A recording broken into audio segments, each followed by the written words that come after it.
Julle, in hierdie video gaan ek net so 'n bietjie praat oor die popper. Nou, 'n ou dink 'n popper is maar net 'n popper, maar dit is nie regtig so nie. Daar's soveel goed wat maak dat jy sukses het of nie sukses het nie betreffende jou poppertjie. En daar's sekere foute wat beginners maak en op sekere dae kan dit werk, maar as dit moeilik is, as die vis bietjie skie is, moet 'n ou baie effektief wees met die popper. Ek dink die eerste beginsel by die poppers is, wat 'n mens moet besef is, jy wil nie eintlik hê die vis moet die popper sien nie. Popper is daar om 'n geluid te maak, om die vis te lok.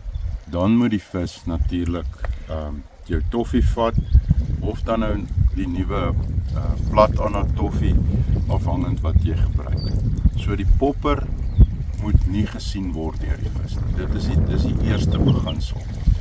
Nou gister het ek en Sonet op die water gewees. Ons het ver oor 100 vis gevang. En slegs omtrent 3 van daai visse het probeer om die popper te gryp. So die baber sal die popper gryp in uitsonderings, maar nie normaalweg. Jy wil nie hê hy moet die popper gryp nie, jy wil hê hy moet die kunsaas onder die popper gryp. So dit is baie belangrik en ek kan dit nie genoeg vir julle stel. Nou kom ons gaan daarvan af na die kleur van die popper toe. Daar's 2 kleure waarmee ek hengel. Die hengelaar wil die popper duidelik sien. En vir my, ek weet die ligblou popper sien die hengelaar nie so goed nie, maar die baber sien hom ook nie so goed nie. Want as jy nou die popper in die water het, en die baber kyk van onder af, hierdie ligblou en die kleur van die lig smelt so saam, dat dit bitter moeilik is vir die baber om hom te sien. En dit is presies wat ek wil hê. Ek wil hê hy moet kom, hy moet nie die popper sien nie, want dan gaan hy die popper gryp, en jy wil nie hy moet die popper gryp nie. En in elk geval is hy bang om heel bo te kom, want die voëls eet hulle. Ek het gister op 'n stadium, nou sien ons 'n baber swem, ne, en daar kom 'n voël oor, en net sy skade weer gaan oor die water.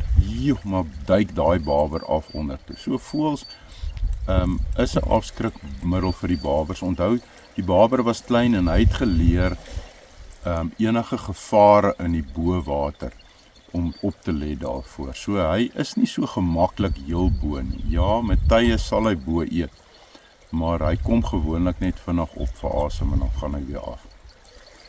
Alright, so maar terug by die kleure. So blou, hierdie ligblou is my favourite kleur, en daar's nog 'n kleur wat goed werk, en dit is die rooi. So rooi is die ander kleur wat goed werk. Om een of ander rede het ek agtergekom na baie ure op die water, dat die babers nie die rooi goed sien. So rooi en blou, so dis my heel eerste ding, is as jy vir jou popper kies vir jou hierdie ligblou, of kies vir jou 'n rooi popper. Nou wanneer sal ek rooi en wanneer sal ek blou hengel? Nou wat ek agtergekom het, en mense kan verskil met my, maar as ek donker of bruin modderwater hengel, dan hengel ek die rooi popper. As ek meer skoner water, soos hierdie water agter ons op die oomblik, is bietjie skoner, dan sal ek gaan vir die blou poppertjie. En nog 'n ding wat met die sig te doen het, is die grootte van die popper. Nou, hierdie poppers is ontwerp, die verstelbare poppers. Ek gaan nou bietjie oor die verstelbaarheid daarvan praat.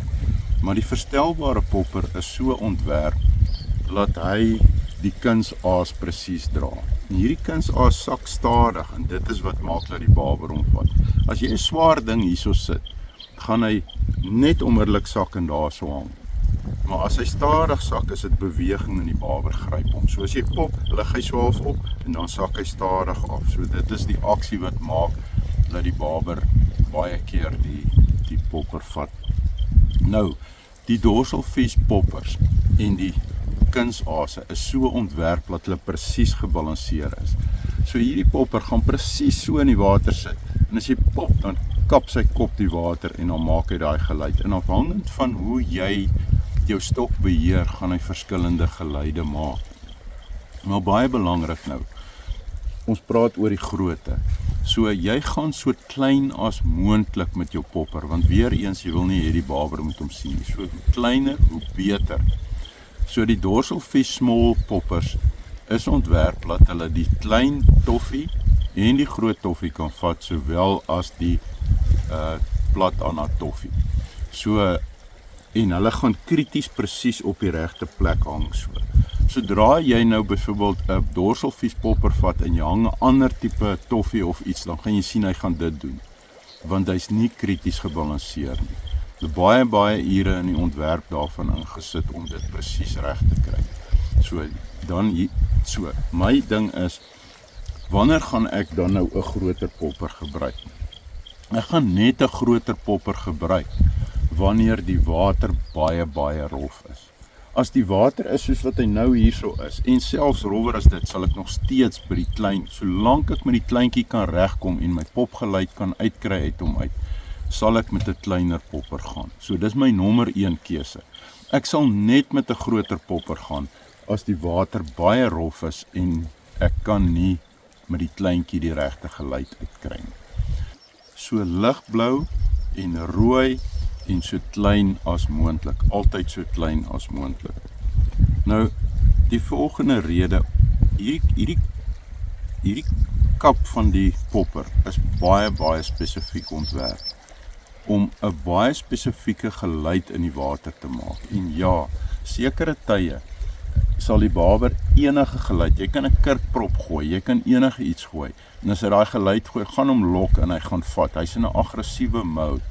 Maar as hy nie in 'n aggressiewe mode is nie, is dit beter om die regte geluid te maak. En nou die regte geluid hang ook af van hoe hard jy pop, want dit is wat met ondervinding kom. So met ondervinding gaan jy jou stok se punt varieer, die manier wat hy pop, en dit gaan ook 'n sekere geluid maak in die water, en jy gaan naand begin agterkom. 'n Mens kom selfs, jy weet, dis nie dat jy dit raak na 'n deel van jou. Ek dink is diep in jou onderbewussin uit, in die manier wat jy pop. Want twee ouens sal langs mekaar staan, en die een pop en hy kry nie sukses nie, die ander een kry en hy pop en hy kry sukses. So 'n mens kom naand agter presies wat werk en wat werk nie met die popper se geluid. So die geluid is baie belangrik en dit hang af van jou stok. So weer eens, ek het dit al baie keer gesê, ek kom altyd terug na die Okoma se wave powers toe. En dit is om een of ander rede, die aksie in die punt maak dat ek baie goed pop daarmee. Het is nie te sê dat ander stokke nie werk nie, hulle werk. Ek het al 'n klompie probeer wat nie vir my goed werk nie. Maar die Okoma se wave powers werk vir my goed. Ek het op die oomblik die nuwe wave power hierso. Ek het die nuwe ITX carbon base katrol waarmee ek hengel, maar wat ek probeer sê, ek bly by die popper gedeelte. Die klank wat uit jou popper kom, hang af van die aksie van jou stok. Die stok moet daai aksie hê wat die goeie klank kan, of 'n variasie in die klank kan gee afhangend van hoe jy pop, en dan natuurlik moet jou stok 'n goeie backbone het. Maar kom ons kom terug na die popper self toe.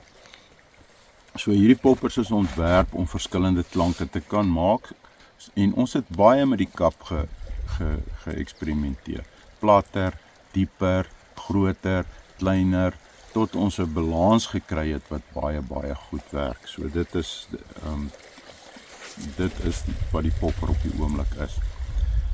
Nou die volgende ding is die verstelbaarheid van die popper. Nou as jy elke keer jou strop moet knoop, mense, jy gaan dit nie doen nie. Ek selfs 2 gooie na mekaar sal ek vinnig die strop se lengte verander. Daar is 'n 1 lengte en ek sal hom verander, byvoorbeeld die volgende gooi miskien in vlakker water na daai lengte toe. So die verstelbaarheid is vir my, ek kan nie meer met iets hengel wat nie verstelbaar is. Ek kan nie elke keer die knoop gaan oormaak en die hele strop oordoen as ek in verskillende dieptes water hengel nie. So verstelbaarheid is vir my baie belangrik. Die pennetjie werk maklik. Kry maar vir jou 'n paar ekstra pennetjies, want 'n ou verloor hulle, partykeer vaai die vis en die pennetjie kom op 'n manier af. So die lengte van die strop wanneer jy pop ek dink is 'n volgende onderwerp wat ek moet vat. So by die poppers dan, om op te som, gaan so klein as moontlik. Werk met rooi en blou. Rooi wanneer die water vuil is en blou wanneer die water skoon is. Maar blou sou in vuil water ook werk, dis nie 'n probleem nie. En rooi sal in skoner water ook werk, dis nie 'n probleem nie. Dis net ek verkies om in skoon water met die blou en helder lig met blou te hengel en dan in vuiler water met 'n rooi popper. So klein as moontlik, afhangend van die toestande. Wanneer jy nie gepop kry met die klein poppertjie in baie rowwe water as die wind waai, dan gaan jy na 'n groter popper. Andersins gebruik jou klein popper, maak seker jy het 'n verstelbare popper wat jy vinnig kan verstel. Al daai goeders maak 'n groot verskil in die sukses wat jy het wanneer jy vir babers hengel. So ek hoop regtig hierdie het vir julle gehelp vir ouens wat veral ouens wat begin. En dit is my opinie, iemand anders kan verskil daarmee, maar dis wat ek geleer het oor die tyd. Dis ook graag wat ek vir jou wil help om hierdie ongelooflike sport wat ons het. Ons sit met 'n sportvis in ons vars water wat ek nooit ooit besef het, en 'n klompie jare nou besef ek eers hoe 'n ongelooflike vis dit is en hoe lekker is dit om te vang. As jy 'n 6-7 kg babertjie vang, dit is 'n klein babertjie, gee hy al vir jou op die ligte gery so lekker vat. En dis altyd lekker as jy daai reverse pop hoor wanneer hy hom inpluk onder die water in. Partykeer dan dwaal my gedagtes bietjie af en dan next moment dan hoor jy net daai reverse pop en dit gee vir 'n ou soveel satisfaksie. So ek probeer regtig hê dat meer ouens hierdie wonderlike sport kan ervaar en geniet. En dit in die binneland, jy weet, by die see hengel ons heeltemal anderster, maar hier in die binneland sit ons met hierdie sportvis wat regtig baie nice is. So ek hoop hierdie het gehelp en ek hoop om weer verder met julle te deel. Ek sal 'n ander videoetjie deel oor die strop se lengte en hoe ek kies watter lengte van strop en hoe ek hom verstel. So tot volgende keer, totsiens.